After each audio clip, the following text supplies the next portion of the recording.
Sure, here with a review opening and generic coverage of M14 in my opinions, blah. Anyway, for time's sake, I already took the first layer of plastic off. However, this is the Core Set backpack. $40. I always believe these things are, in terms of, regardless of what the actual set has in terms of cards. Money-wise, it's okay. I mean, it's $40, well, $39.99 MSRP. 9 packs, so that's $36, and then it has the land, and then it has the die, so I mean, if you need lands and you need packs, you might as well. Anyway. First off, the Core Set Player's Guide, which, as always, has the nice list.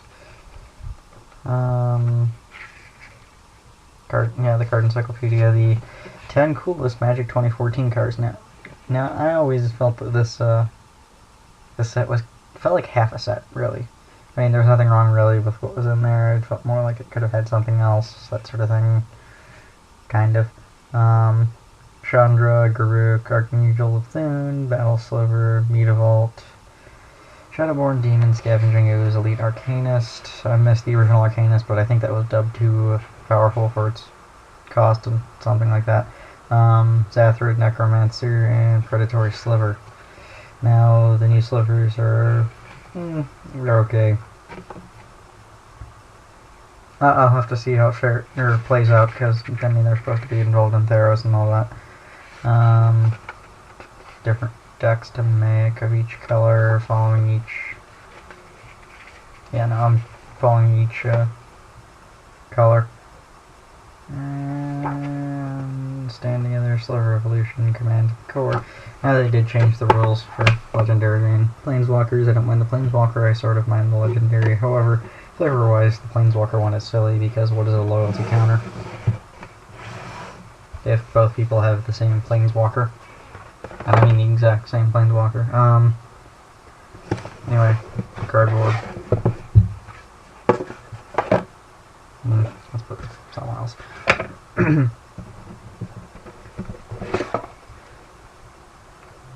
More cardboard.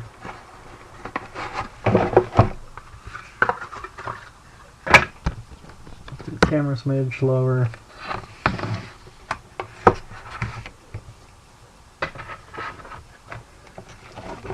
Deck box 1, Chandra. Deck box 2, Garruk. The art's okay. Red die. M14, it's okay. It's not random, so it's a standard life counter die. As opposed to a normal D20, which would be random. Let's look at these packs first. Plastic.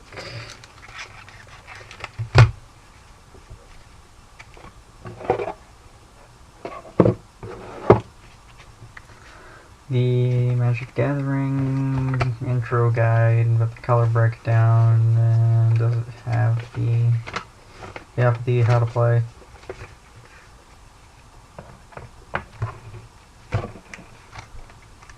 Like if you're starting in the Magic, you can always just grab a fat pack. They'll usually have everything you need, because they'll have the land pack.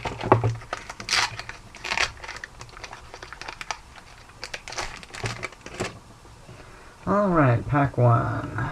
Child of Night, Angelic Wall, Fog, always classic. Armored Cancrix, Chandra's Outrage, Shrivel, Fortify, Predatory Sliver, Sea Coast Drake, Goblin Shortcutter, Blakecaster, Dragon Egg, Fair Servant, Door of Destinies, sweet. I have a deck that might potentially go in. Swamp and a Saproling token. Pack 2 with Chandra on it. I'm seeing if my luck is the same as it was last time I had a fat pack. It was the time of, no, last Core Set that I had a fat pack, which was M13.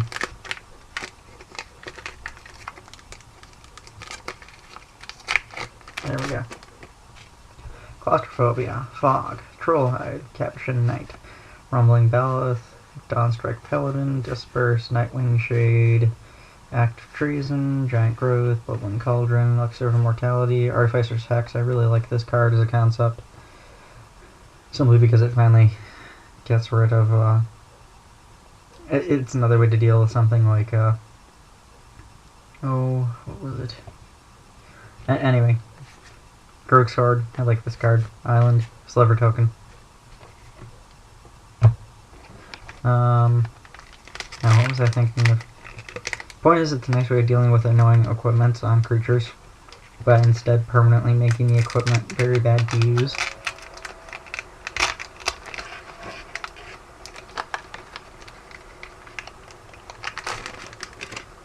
Pack 3, Pitchburn Devils. Okay. Essence Shatter, Lay of the Land. I actually kind of like this card. Soulmender, Vile Rebirth, Dawnstrike Paladin, Pillar Field Ox, Nightwing Shade, Deathgaze Cockatrice. I also like this card. Concept-wise. Cancel, Darksteel Ingot, always good. Voracious Worm, interesting card. Windstorm, when, Hurricane needs to get nerfed.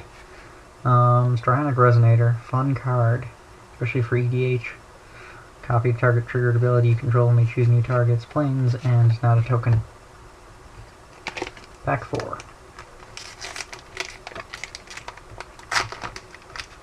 Now, as I said, M14, it kind of felt like half a set. Again, there was nothing really wrong with what was there. It felt like it needed something. I'm still not sure what, but it's one of those weird things you can't put your hands on.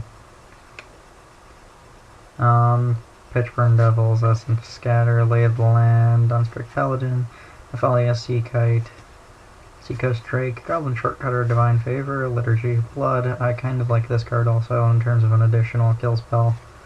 Mind Rot, Volcanic Geyser, Air Servants, Stonehorn Chanter, ooh, Garuk, Color of Beasts. Yay. I can finally dig up my doubling season. Planes and nothing. 5th pack. Then we'll talk about lands and then we'll take care of the other ones. Because I haven't discussed lands too much. And I'm strictly speaking the art. I rather like the art. Negate, Naturalize, Upper Charge, Sentinel Sliver, Duress, Pay No Heed. I love that they reprinted this. Pay No Heed is a great card. Giant Growth, Tome Scour, Charging Griffin, Ground Shaker Sliver, Darksteel Ingot, Steelform Sliver, Artificer's Hex, Clone. I don't need another one, but I don't mind it. Forest, not a token. Yeah, no, since Clone's no longer a kill spell, it just makes it, oh hey, I'm going to make a copy of the best creature. Or it actually makes it more a bad idea to play certain legendaries. I mean, imagine someone, for instance, you play Tessia, the new one, so you effectively get no mercy out of that. Then your opponent, for much cheaper, plays Clone, gets the same benefit. I mean, the other effect, not really, but same benefit. Alright.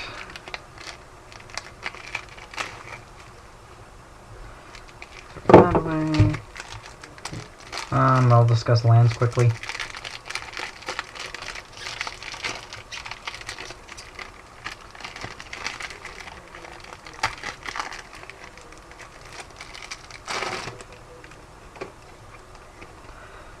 As I said, I kind of like the artwork for the lands this time around.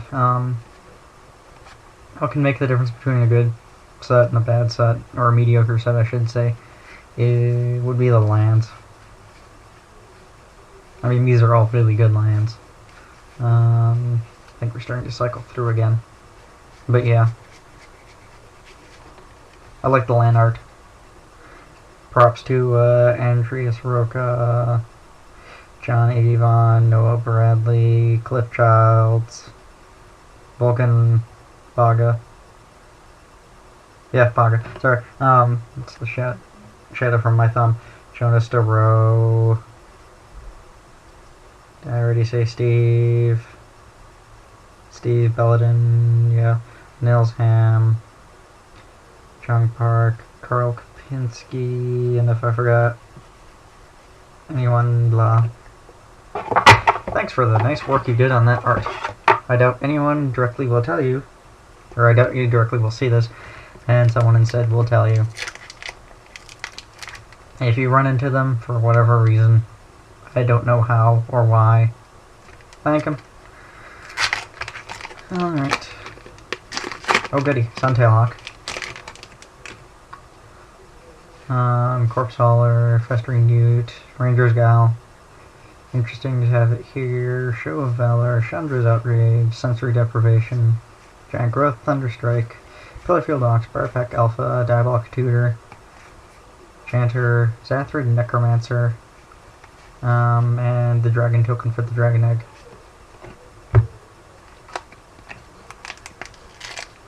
Now, I rather like the token art.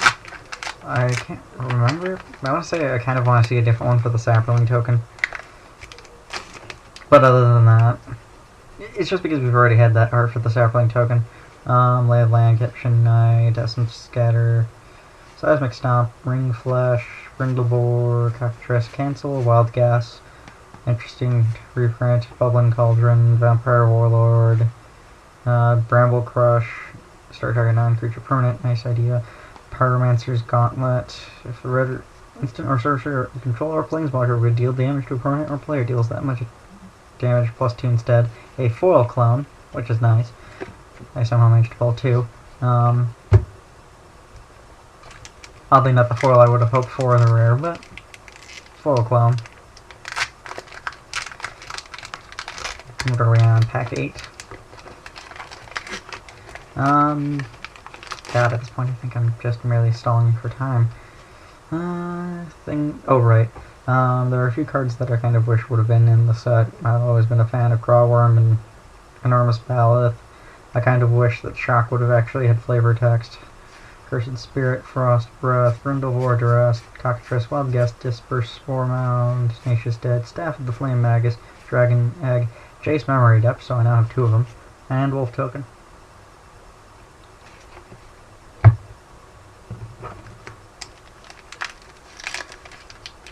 Right.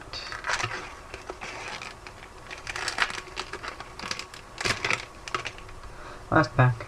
So I already see there's a foil, I just don't know what. Sentinel Sliver. Sorry, it's been a long day at work. Velen Rebirth, Messenger Drake, Mark of Vampire, Celestial Flare. I believe this is the first one. No. Advocate of the Beast, Trained Condor, Flare Sliver, Molten Birth, Singer Vampire, classic card, Angelic Accord, Path of Bravery, which, no, I don't think it was in one of the decks. Long as your life total is greater than your starting one, you get +1/+1. Sorry, creatures you control get +1/+1. Whenever one or more creatures you control attack, gain life equal to the number of attacking creatures. So token decks. Foil Advocate of the Beast, Swamp Band, another Sliver token. All in all, not a bad haul. Okay. Well, it's okay in comparison to the M13 one, which I believe I pulled Garruk and Jason that one too. And I managed to pull Sarah Avatar and the Hellkite? The Mythic, yeah, the Mythic Red. And that was an interesting one. So my dumb luck still prevails apparently. Which is funny because pack-wise my luck is just, yeah, it's been on a down streak.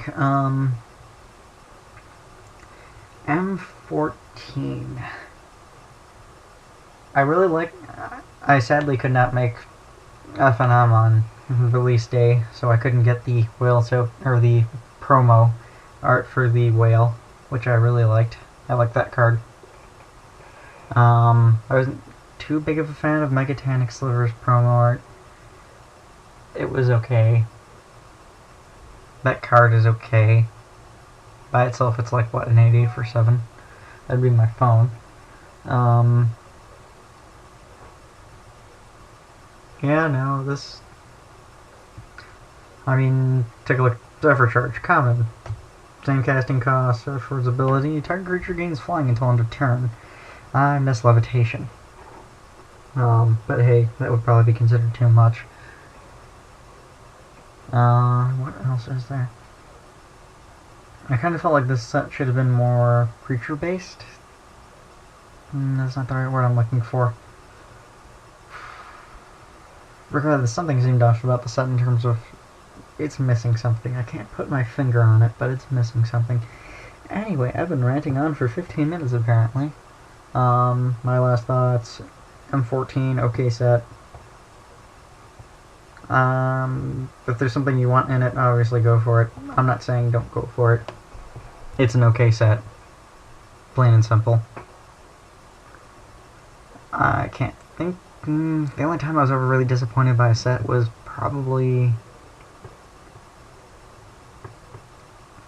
Dragon's Maze. Not because of the cards that were in the set, but because of the cards they could have had in the set.